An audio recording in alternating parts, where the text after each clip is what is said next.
नमस्कार दोस्तों, जगुका educational institute में आपका हार्दिक स्वागत है। मैं सवाई सिंह जगुका। अभी संविधान के टॉपिक 2 पर नागरिकता पे अपन बात करेंगे। तो आज का हमारा टॉपिक है भारतीय संविधान में नागरिकता। भारतीय संविधान में नागरिकता। तो देखें, भारतीय संविधान में भाग 2 में नागरिकता का प्रावधान है। भाग 2 में नागरिकता का प्रावधान है जो संविधान के अनुच्छेद 5 से 11 तक दिया हुआ है। तो भारतीय संविधान में नागरिकता का प्रावधान 5 से 11 अनुच्छेद में भाग 2 में दिया हुआ है। अब प्रश्न ये उठता है, भारत में कौन सी नागरिकता है? तो भारत में एकल नागरिकता का प्रावधान है। भारत में एकल नागरिकता का प्रावधान है और एकल नागरिकता हमने ब्रिटेन से ली है। एकल नागरिकता भारत ने ब्रिटेन के संविधान से ग्रहण की है। अतः हम कह सकते हैं कि हम भारत के नागरिक हैं, न कि हम किसी राज्य के। हम केवल भारत के नागरिक हैं, न कि किसी राज्य के। अतः नागरिकता पर कानून बनाने की शक्ति केंद्र को है। कानून बनाने की शक्ति किसको है? केंद्र को। केंद्र से तात्पर्य हो गया संसद को कानून बनाने की शक्ति है। तो मैं वापस एक बार दोहराऊंगा, भारतीय संविधान के भाग 2 में नागरिकता का प्रावधान है, जिसको अनुच्छेद 5 से 11 तक परिभाषित किया गया है। 5 से 11 तक परिभाषित किया गया है। भारत में एकल नागरिकता है। भारत में एकल नागरिकता का प्रावधान है जो ब्रिटेन से ग्रहित है, जो हमने ब्रिटेन के संविधान से लिया है।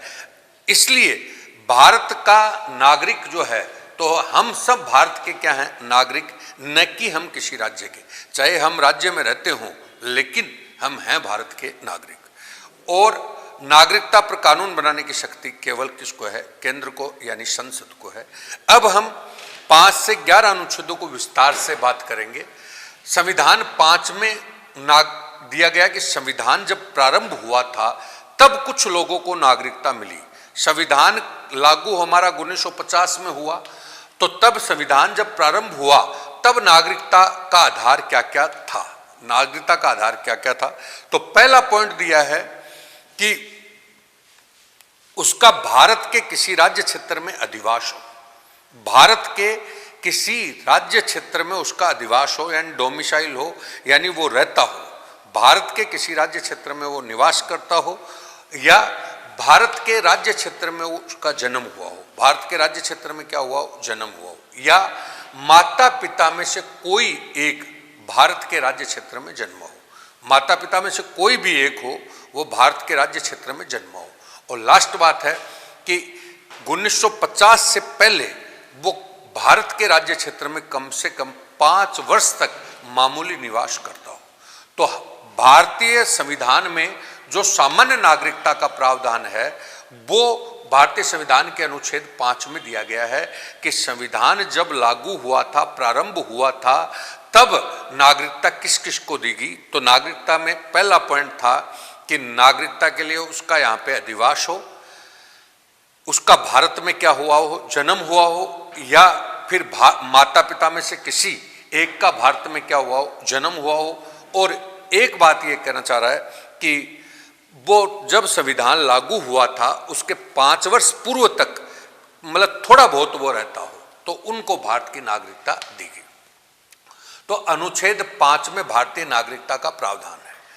अनुच्छेद 6 में यह कहता है कि आपको पता ही है कि भारत और पाकिस्तान का बंटवारा हो गया।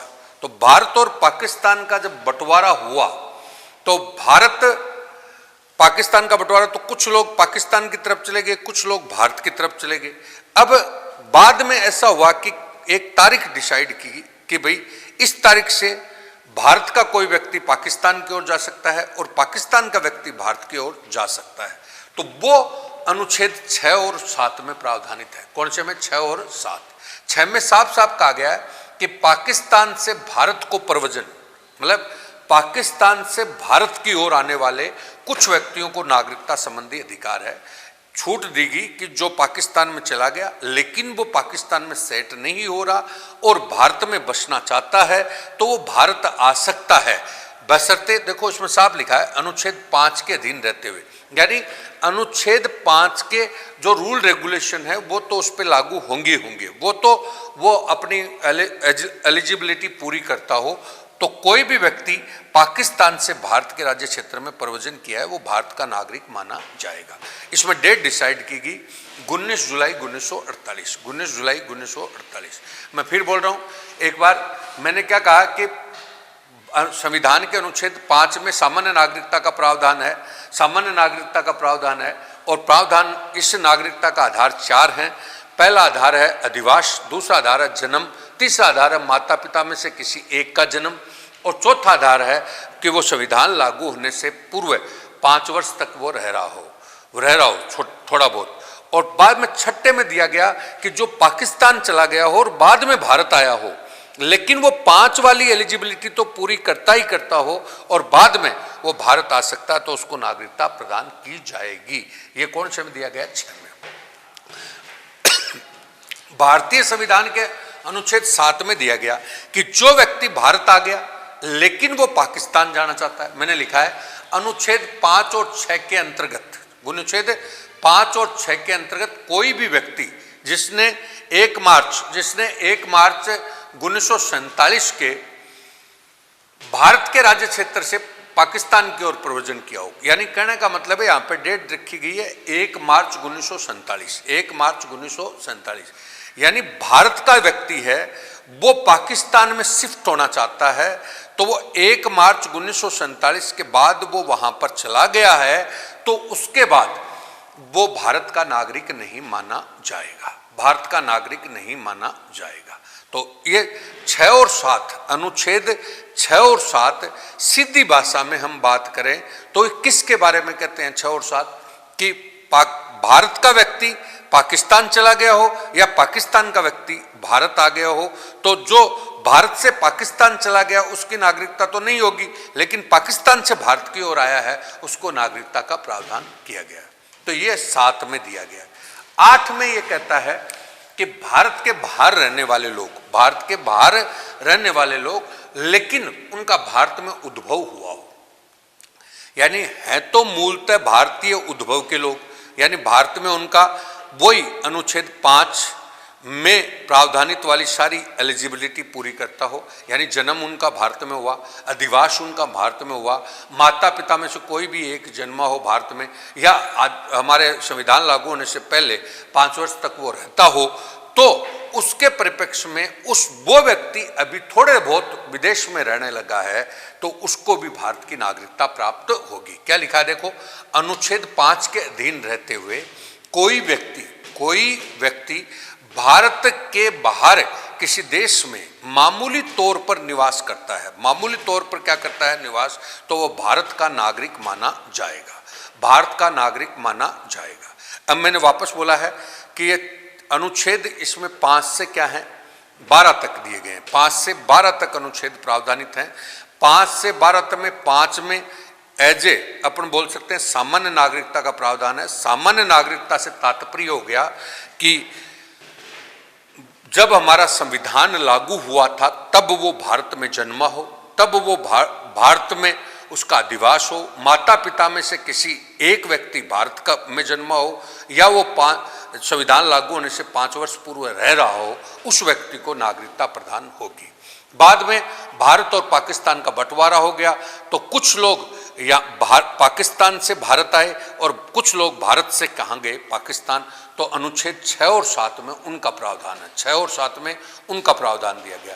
8 में दिया गया है कि भारत के हमारे लोग हैं जिनका जन्म यहाँ पर हुआ है, जिनका यहाँ पे स्थायी निवास है, यहाँ पर उनके माता पिता जन्मे हैं और यहाँ पे वो रह रहे हैं, तो वो व्यक्ति विदेश में कुछ समय से रह रहे हैं तो उनको भी भारतीय नागरिकता का प्रावधान होगा।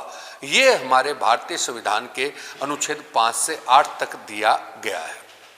अब आगे का अनुच्छेद 9 से क्या है 12 तक, 9 से 12। अनुच्छेद 9 विदेशी राज्य, मतलब कोई भी भारतीय वो विदेश में चला गया हो और विदेश की स्वेच्छा से नागरिकता ग्रहण कर ली हो, विदेश की स्वेच्छा से नागरिकता ग्रहण कर ली हो तो वो भारत का नागरिक नहीं होगा। जैसे कोई व्यक्ति यहाँ से विदेश चला गया, अमेरिका चला गया और अमेरिका की नागरिकता वहाँ पर ग्रहण कर ली, तो यहाँ की नागरिकता उसकी स्वतः ही समाप्त तो हो जाएगी। ये कौन सा अनुच्छेद कहता है? 9। ये अनुच्छेद 9 प्रावधानित करता है।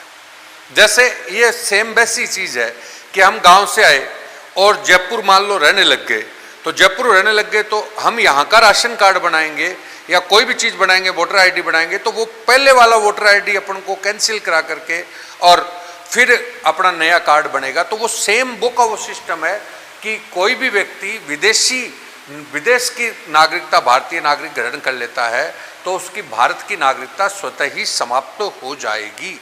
ये कौन प्रावधान करता है? अनुच्छेद 9। अनुच्छेद 9। अनुच्छेद 10 कहता है कि नागरिकता के अधिकार बने रहेंगे।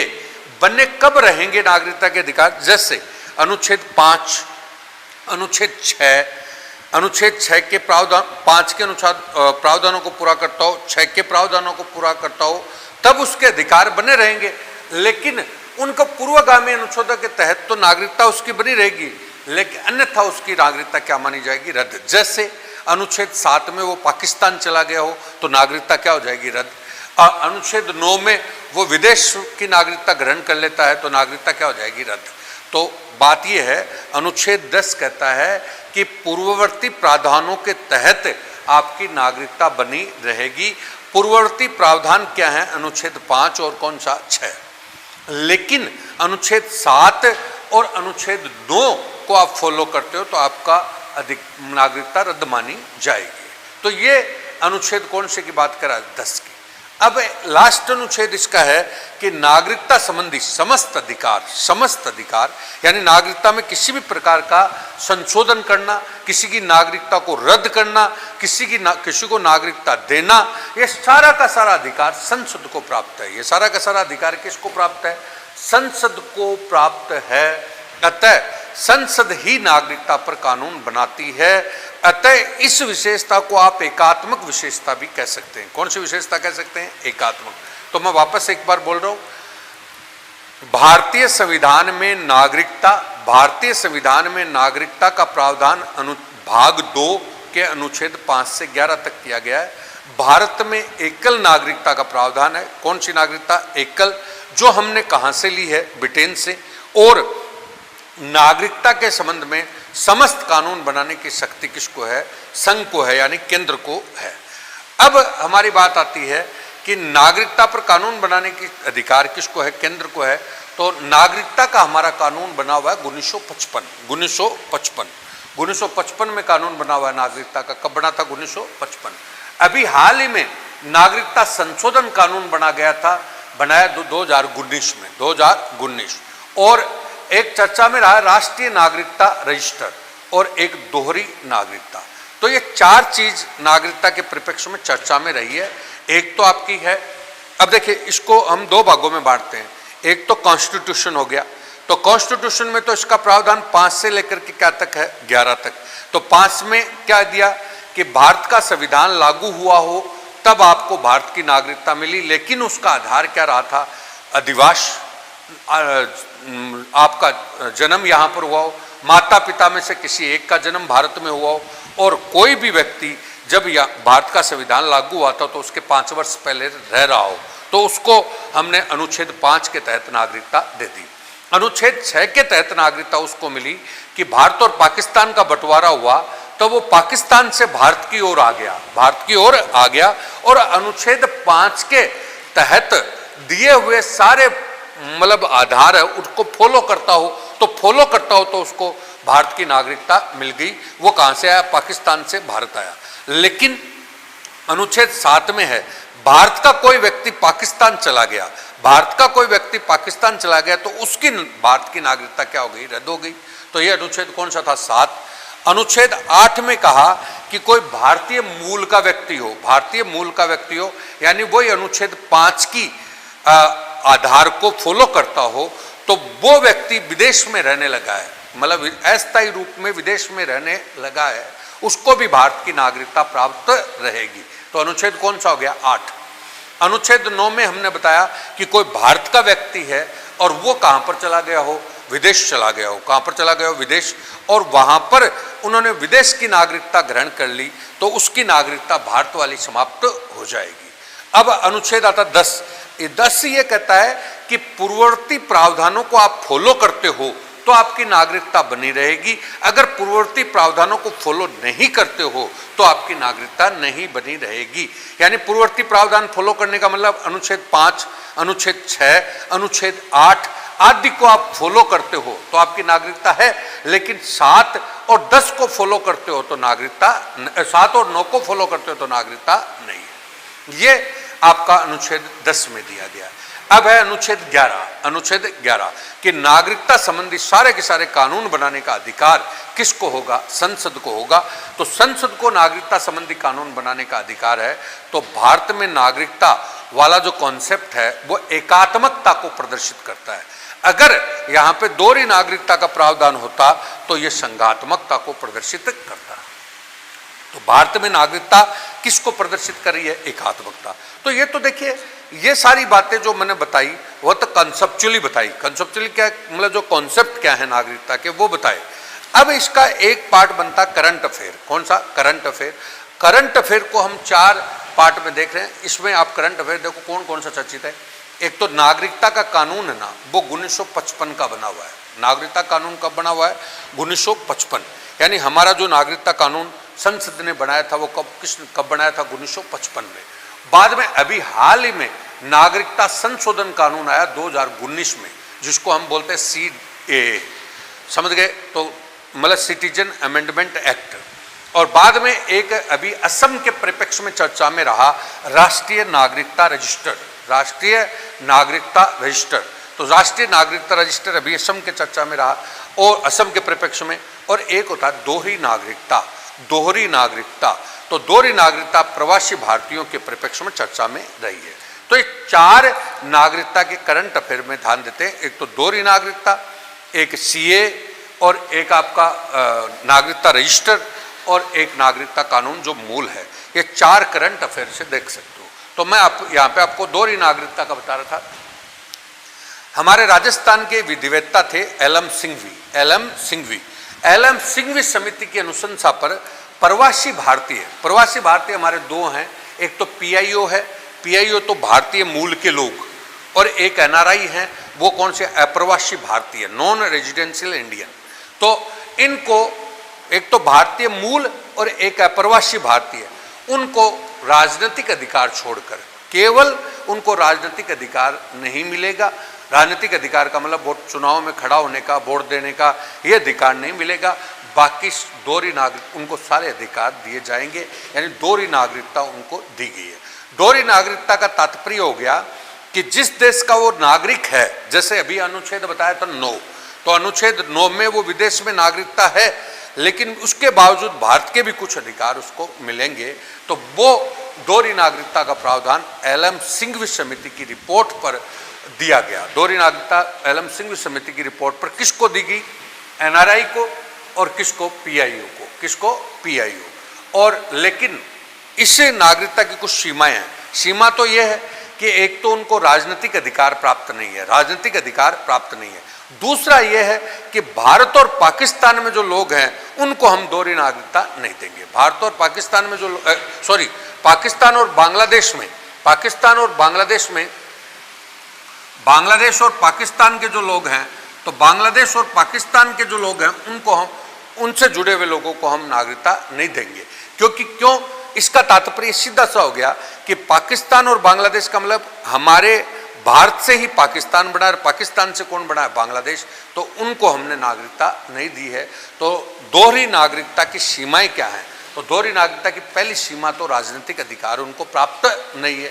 दूसरी बात है, किन देशों को ये नागरिकता अधिकार प्राप्त नहीं है? तो बांग्लादेश और पाकिस्तान को दोहरी नागरिकता प्राप्त नहीं है। ये हमने बात की करंट अफेयर के प्रिपरेशन। अब एक बात और आती है कि नागरिकता के संबंध में जो सारे के सारे अधिकार हैं वो किसको है? गृह मंत्रालय। मतलब नागरिकता को जो डील करता है वो कौन सा मंत्रालय डील करता है? तो गृह मंत्रालय इसको डील करता है।